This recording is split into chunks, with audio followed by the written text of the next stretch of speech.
Bonjour à tous, j'ai grand plaisir à vous retrouver encore aujourd'hui.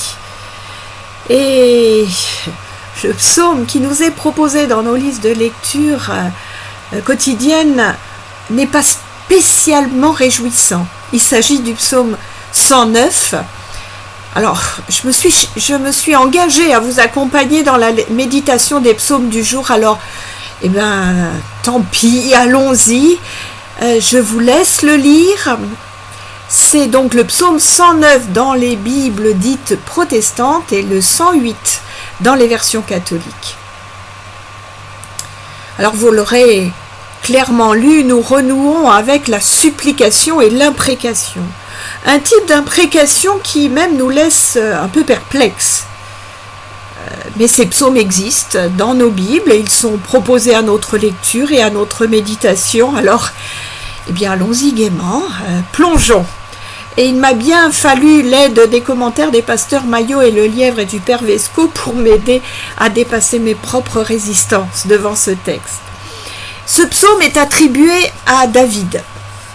On peut quand même noter que la louange, ou au moins le désir de la louange, encadre ce poème. C'est déjà rassurant, malgré la situation critique du psalmiste. Viennent les imprécations, elles visent un ennemi voué au péché et elles sont d'une rare intensité. Les commentateurs ont souvent vu dans ce poème le cri d'un homme faussement accusé.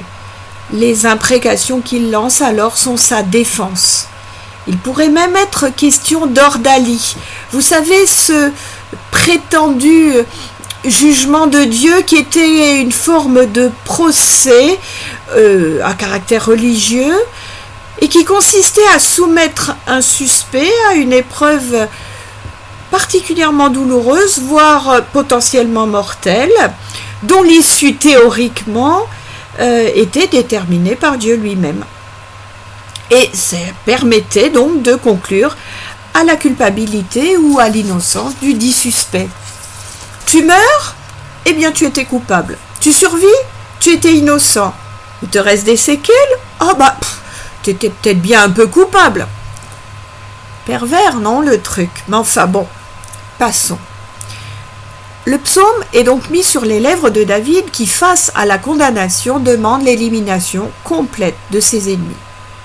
Et tout d'abord, le psalmiste lance un cri d'appel vers le Dieu de sa louange. C'est l'unique invocation de ce type dans tout le psautier. Mais c'est David, quand même. Ce Dieu, il l'a loué dans le passé et il est prêt à le louer à nouveau.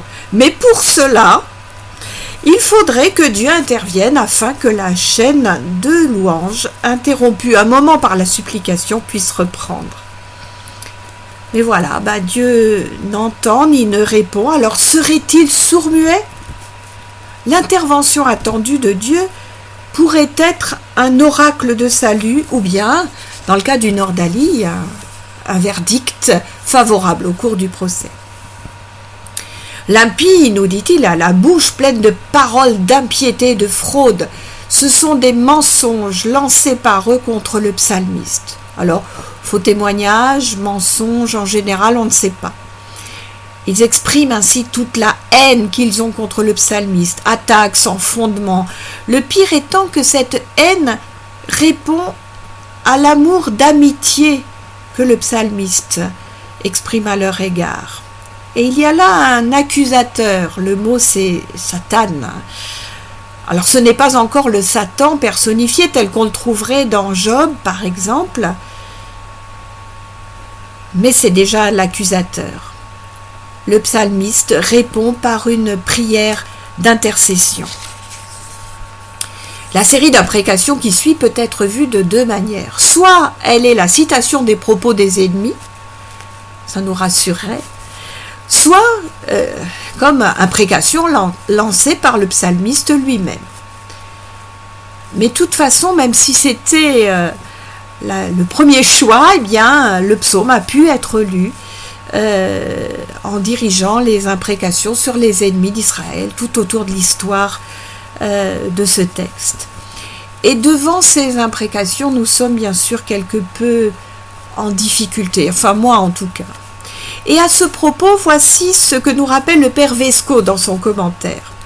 Rappelons que les imprécations bibliques, qu'elles soient proférées par les impies ou par le psalmiste, font appel au jugement de Dieu, et que c'est lui, en dernière analyse, qui est chargé d'accomplir ce qu'elles signifient.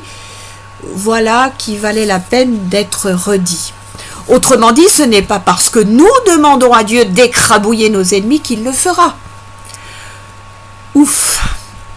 Par contre, qu'est-ce que ça fait du bien d'avoir une oreille bienveillante dans laquelle déverser toute notre colère, et cela sans jugement. Merci, mon Dieu, d'être celui vers qui je peux crier ma légitime révolte, quand je me sens injustement attaquée, quand je suis aux prises avec des drames qui me paraissent d'une injustice manifeste. Je vous laisse là imaginer toutes les bonnes raisons que nous pouvons avoir de crier vers Dieu. Au verset 6, le psalmiste demande que l'impie, ou son impiété elle-même, soit nommé comme juge ou témoin à charge contre son adversaire, afin que le jugement rendu soit inique. Malin. Il demande aussi un accusateur à sa droite afin de le faire condamner. Effet boomerang, l'impie doit ressortir de ce jugement comme coupable. Au verset 8, le psalmiste demande que la vie de l'impie soit abrégée et qu'il soit remplacé dans sa charge. Il souhaite même sa mort, au verset 9. Ainsi, sa veuve et ses enfants feront partie des déshérités. Qu'ils errent donc, comme Caïn lui-même peut-être. Plus encore, il souhaite que sa postérité soit effacée. Pour le psalmiste, Dieu ne peut oublier les péchés non expiés. Le châtiment frappera donc les descendants. Que le péché reste devant le visage de Dieu, tandis que le souvenir de l'impie lui-même s'efface. Rien que ça. Alors, le verset 16 nous donne une des raisons des imprécations. L'impie n'a pas manifesté sa solidarité telle que l'alliance divine le prévoit. Vous voyez les risques que nous prenons quand nous ne sommes pas solidaires ? Alors je plaisante bien sûr, mais imaginez seulement que Dieu prenne la prière du psalmiste au pied de la lettre. On est mal, hein ? Une expression, l'effrayé de cœur, n'apparaît que là dans l'Ancien Testament, et ça me touche. Ne sommes-nous pas, nous aussi, aujourd'hui, des effrayés du cœur en ces jours difficiles ? Ne crions-nous pas vers Dieu notre révolte et notre incompréhension ? Ne jetons-nous pas l'anathème sur tout un tas de gens que nous considérons comme coupables et que nous aimerions peut-être que Dieu punisse comme il se doit ? Quiconque lit Facebook ces temps-ci voit combien nous discernons d'ennemis potentiels ici ou là. Alors souhaitons qu'ils ne nous prennent pas au mot. Au verset 17, le psalmiste souhaite que ce que son ennemi a fait lui retombe dessus, que la malédiction produise ses effets sur celui qui l'a lancé et que la bénédiction s'éloigne de celui qui n'en a pas voulu. Les imprécations, le psalmiste en est certain, auront des résultats. C'est Dieu qui se chargera de les mettre en œuvre. En tout cas, c'est ce qu'il croit. Le verset 21 passe enfin, je dirais, à une prière de demande. « Et toi, Yahvé, mon Seigneur !» Dieu doit intervenir à cause de son nom.